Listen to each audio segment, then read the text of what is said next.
This is the Wrestling Old Head. You have entered the portal of pro wrestling. What the world is watching.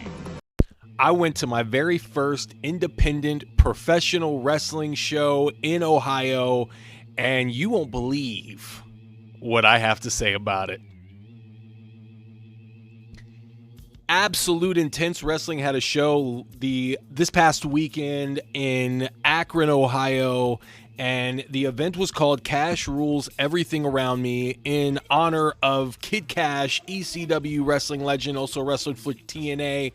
This was a hardcore wrestling themed event, and to be honest with you, going in, I did have some idea like maybe I'm getting into something that's going to be a little too intense, with the Combat Zone wrestling ideas of a hardcore themed wrestling show. I thought I was getting myself into something like that. And I'll be honest with you, I was a little nervous going into this event because I didn't know what I was going to be expecting here. What I did know that I was going to be witness to was the return to the independent scene of Elena Black, aka Cora Jade from WWE NXT, and the second match, but you can kind of say it was the first match, official match, for Priscilla Kelly, aka TNA or WWE NXT's Gigi Dolan, back to the independent wrestling scene, and she had wrestled Zachary Wentz, her husband, a few weeks back, but there was an injury, so the match ended up being a no contest. Anyways, she was able to perform in this show, and a little bit later in this video, I'll let you know what I thought of her performance and just the overall vibe with her return. But going into this event, like I said, did not know what to expect. I did a little research on AIW, and I know that they basically, Johnny Gargano, Tommaso Ciampa, even Shayna Baszler have walked through AIW, amongst others. They have had a who's who of the professional wrestling world come through their AIW Academy and go on to bigger and better things. And one of their biggest trainers that's still regularly wrestling right now is Violence is Forever's Dominic Guarini, who teams with Kevin Koo. You may have seen them on AEW a few times. But this is going in, this was the general knowledge that I had. Now, one thing that I really want to talk about before I get into the results and, the who's who, the professional wrestlers and everything like that, I do want to send a shout out to the audience, the crowd, their participation, their energy, the overall vibes. It was awesome. Everybody from the staff. There was a guy that I sat next to, Devin. Awesome dude, very knowledgeable about the product, was kind of talking me through some of the guys I wasn't really familiar with. He was super cool with me about not really being familiar with some of the guys, and was explaining the backstory to some of the professional wrestlers and everything like that. I really appreciated that. I think that right there made my experience even better because I went in by myself. I went in completely by myself, did not have any idea what I was getting into. I really was interested in seeing independent wrestling in Akron, Ohio, and just kind of getting the feel for AIW because I heard so many great things about it. One thing that I do remember hearing about was Matthew Justice, where he gave Josh Bishop, Death Valley Driver, off a terrace through a couple of tables on the floor, and that wasn't a pretty boy floor. That wasn't a pretty nice neat mat. That was like a basketball court. That was tile floor, and lived to talk about it. So as I'm saying that, one of the opening matches, first they had a dark match, and two of the guys there were up-and-comers.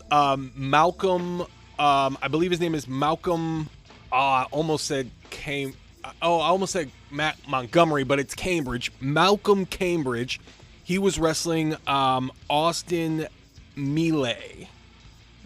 It's not Austin Melee, it's Alex Melee, I believe. I apologize for that. These are two guys, like I said, wasn't familiar with them. I thought they did a really good job. Alex Melee actually was had a vibe about him. He had an energy about him The guy is going to be something big, and Malcolm Cambridge had a way with interacting with the crowd. I'm not sure if he used to work staff for AIW. It definitely seemed like he had a relationship with the crowd, and he was really giving it to him as they were giving it back to him. That was a free view match. That match is available on AIW's YouTube. You can go check that out, and I thought they did a good job to set the tone for the night. Now, as I mentioned earlier with Matthew Justice was in the opening match. He teamed with AIW Academy lead trainer Dominic Guarini, and they wrestled Derek Dillinger, known as the Neon Tarantino, the silver screens, the silver ring Scorsese or something like that. The guy's got a director kind of a gimmick, and his partner was Vincent Nothing. Vincent Nothing, not familiar with Vincent Nothing, but the guy's got a good presence about him as well. He's a bigger dude, kind of in stature is similar to Matthew Justice. Now, Matthew Justice, he's got an aura. I don't know why the guy hasn't been picked up yet, because that guy is money. I think you put him with Mance Warner in TNA, you put him in AEW against the John Moxley, and I think he'll do just fine. The guy has it. I believe in about 15 years ago, he was in the developmental program for the WWE, and I think they were trying to give him some funny names and everything like that. Whatever happened in that developmental portion of his career at the beginning there, I think now he has found his character. He vibes with the crowd. He's got an energy. He's an insane guy. He's a lunatic. They really set the tone for the night of hardcore wrestling. They got into the crowd very early. They were throwing chairs around. They were fighting all over the place. Matthew Justice, even towards the end there, he ended up putting himself through a table. So it was insane. And for the second match of the night, you have Mikey Montgomery against Alec Price. Now, Alec Price, I'm familiar with from DPW, which is Deadlock Pro Wrestling, which is usually out in North Carolina. Mikey Montgomery is the one that was pretty new to me. I wasn't really familiar with Mikey Montgomery. I think these guys have amazing chemistry. They put together a really fantastic matchup, and in a night of hardcore wrestling, these guys put on a clinic in the ring. Alec Price is a guy that has worked with Lucky Ali and Jay Malachi, who are guys that are now in the WWE. Jay Malachi, you might know as Javon Evans, and Lucky Ali, you may remember now as Saquon Sugar in NXT, a part of the Dead State or Dark State or whatever they are. I haven't seen them in a while too. I wonder where they're at. So Alec Price has a familiarity. And he's got a great presence. He's got a great attitude. He's hard hitting. He is real efficient in the ring, and he had a great dance partner in Mikey Montgomery. I think those guys put on a great match, and I'm not the only one that thought they put on a great match, because after the match was over, they went ahead and announced a 2 out of 3 falls match at their next event, Absolution, which will be next month, which will also have Priscilla Kelly and Elena Black a part of that event as well. So if you are interested in going to this event next month, I'm going to have all the information down in the subject down below, so that you can check it out and you can see for yourself, if you're in the area or if you're in the Cleveland area, just what I witnessed. Which we'll get to my final thoughts on the event. We'll get to that a little bit later. So the next match was the tag team. The Cosmic Cowboys, one of the guys, Shelby Wilder, and the other guy, as WWE alumni, Paul London, who used to work with Brian Kendrick, but I remember Paul London from Ring of Honor. That was a pleasant surprise. I didn't think I was going to see Paul London come out, and the guy's hilarious. He and Shelby Wilder came out with, the horse heads with the stick, and they were doing some really funny stuff with them. I mean, at one point they were using salt in the match, and after the match was over, you had Paul London and Shelby Wilder cut the salt up to make them look like lines. If you know, you know. And then the horses went wild afterwards. I thought that was funny. I was having a blast. Those guys, they wrestled Tyson Riggs and Kaplan, I believe, or Kaplan. I'm not really sure how you pronounce his name. I apologize. Kaplan or Kaplan, big dude, right? And he also sells beef jerky, and it's really good beef jerky. So he had that after the show. I missed him. I was trying to purchase a bag, but I'm hoping at the next event that I can purchase a bag. So Kaplan, and again, I apologize if I'm missing the name. I didn't really catch the name during the introduction. Very cool dude. And if you're listening to this, my man, I'll be looking for you when I come back to the next AIW show, because I'm picking up a bag. That bag was phenomenal. That beef jerky was phenomenal. Just so you know. So that really didn't go into hardcore territory, but they did a nice couple sequences. Paul London went into the crowd with Tyson Riggs and Kaplan, and they had a really fun match. It was really nice to see Paul London. The guy's a legend, and he's super nice with the crowd, interacted with everybody, and I thought that was really sweet. Up next after that was Katie Arquette, who was out there with Derek Dillinger from earlier, and Katie Arquette has an aura about her as well. She's getting to the point where I'm wondering why she isn't on mainstream TV. I mean, she's got it, and I don't know if she's related to David Arquette. I was asking a couple of people around me if she was. I know David Arquette did a run on the wrestling independent circuit, so I don't know if he christened her with the last name or if she's just using the last name because they have a Hollywood gimmick. She's going in as an actress, or if she really is related. But she has the it factor, and her opponent for the night was Priscilla Kelly. Now, Priscilla Kelly, she came out with the whole, entrance. She's a star. She's fresh off of the WWE system, and you can tell she's just heads above everyone at this point. She has the entrance. She's got the crowd response. She had a pretty quick match with Katie Arquette, but they went through, and it was a really good sequence, a couple of great sequences there. I thought they had great chemistry, and they worked really, really well together. And Priscilla Kelly, I mean, the line, I must say, she is going to really, really crush it on the independent circuit, because one of the things that I noticed was during the intermission, she had the longest line, and I don't even think they were able to get to everybody for intermission. She had to stay after the show to continue, and I didn't stay that long after the show, so I don't know if they even got everybody through because the lines were still long. So Priscilla Kelly is going to crush it. And the way that her entrance is, the way that she interacts with the crowd, the way that she's, the way that her wrestling matches are, I mean, she's going to have no problem crushing it on the independent circuit. I thought that was a great match that she had with Katie Arquette, and I think they have good chemistry with each other, so I'm looking forward to seeing more from Priscilla Kelly with this run on the independents. She's probably not going to be on the independents too much longer. I'm going to be honest with you. She's going to get picked up. She is a superstar. And then up next after that was a four-way dance. They had Vic Vice, Kid Kash, and Slim J and Austin Aries in the same ring Austin James. I'm sorry, not Austin Aries.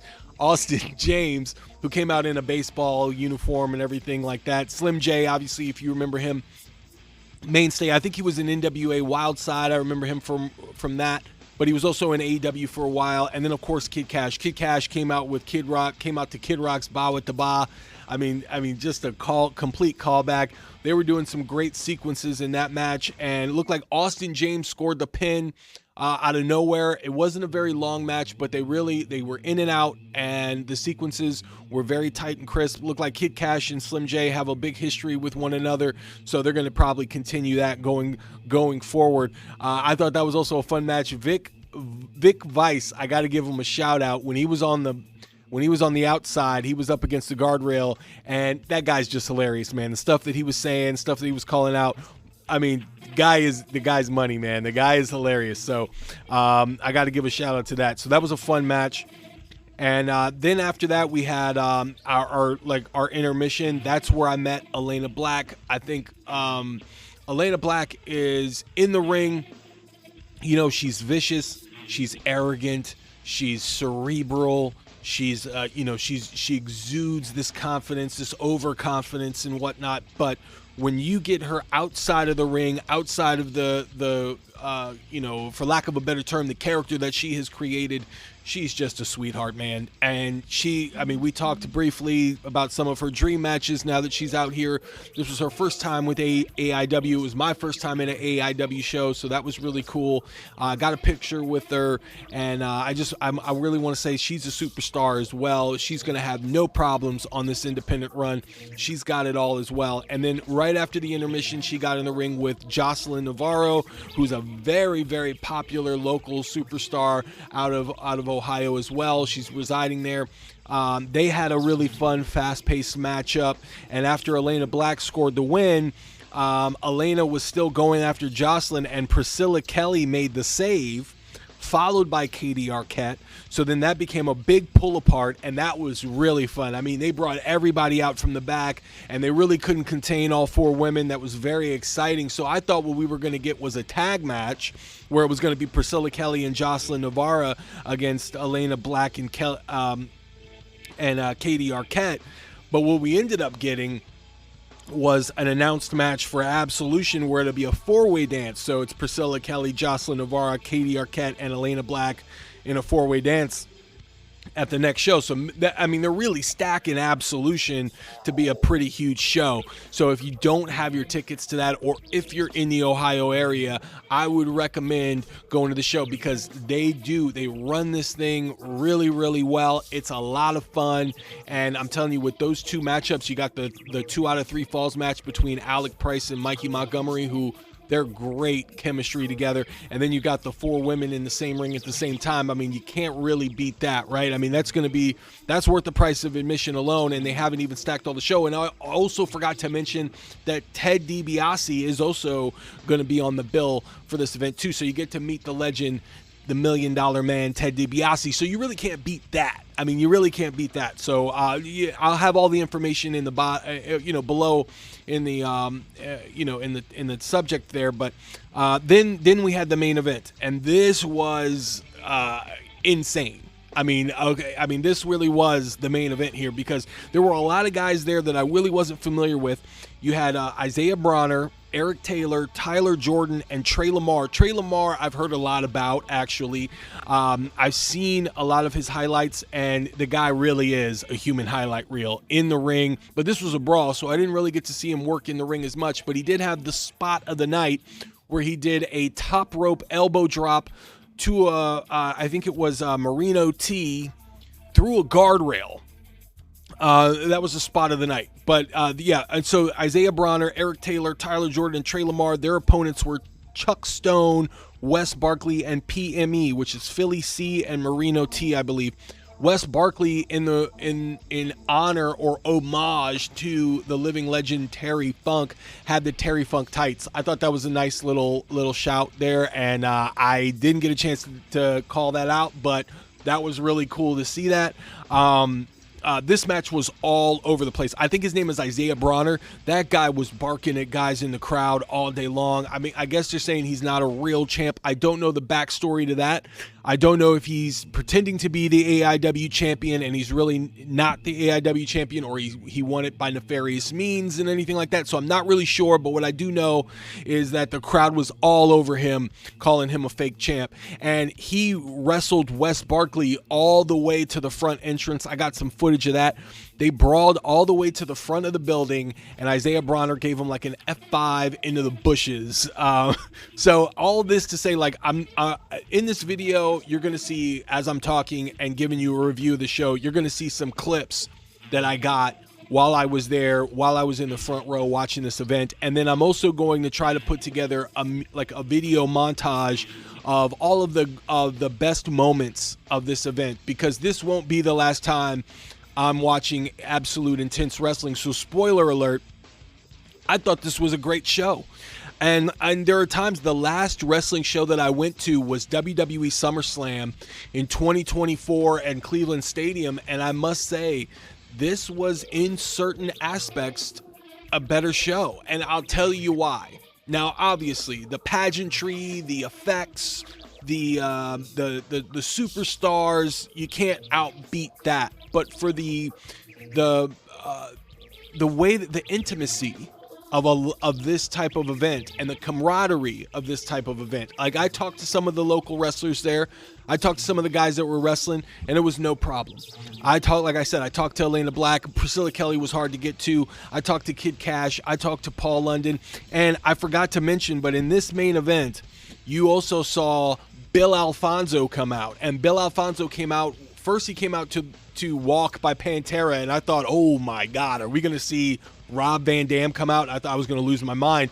But then it was Bill Alfonso. He comes out, and then towards the end, they play Sabu's Hookah Blues, and they do a little tribute to Sabu as well, which I thought was a nice touch and a great cap off to the end of the night. Bill Alfonso was talking to everybody after the show, and he and I talked for a little bit. I mentioned Dominic D'Angelo from the Rumor and Innuendo podcast, a podcast that I frequent on the live chats Monday through Friday. And and so with those types of interactions, talking to Kid Kash and Paul London and Bill Alfonso, guys I grew up watching as a wrestling fan, that on top of seeing like the superstars in Priscilla Kelly and Elena Black, you really get your money's worth and then some. You really do. And you can't miss an experience like that because you don't get that all the time. And the way that they laid out the show, like I said, the way that some of the regular crowds, the audience, the way that they were, how cool and nice everybody seemed to be. I mean, that's something that will make you want to come back time and time again. You can get addicted to that type of family atmosphere. They welcomed me in with no problem. And I tell you one thing, at Absolute Intense Wrestling, this isn't the last time you'll see me there. And I just wanted to make this video as a thank you, as an absolute thank you to showing the hospitality, to letting me in to watch this big event. I was doing a lot of filming on my phone, and honestly, it was like I was at a crossroads there because I wanted the footage to be able to do this video and to be able to do the video package. But I wanted to enjoy the show as well. So there was a lot. I didn't get all of the footage, that I really, really wanted. I missed some big moments and everything. But you got to understand, I was so caught up in the action at times that I was missing that I had to, grab my phone and take a picture and everything like that. I was more just caught up in the action. I was more caught up in the vibes, looking around. And it was at times I looked around and I saw everybody involved, and I had a smile on my face, man, because it was really nice to see that energy in that building and in that environment. So Absolute Intense Wrestling, I must say, great show. Special shout out to John Thorne, the owner of Absolute Intense Wrestling, for putting on a great show, as he has for the past 20 years in the Cleveland area.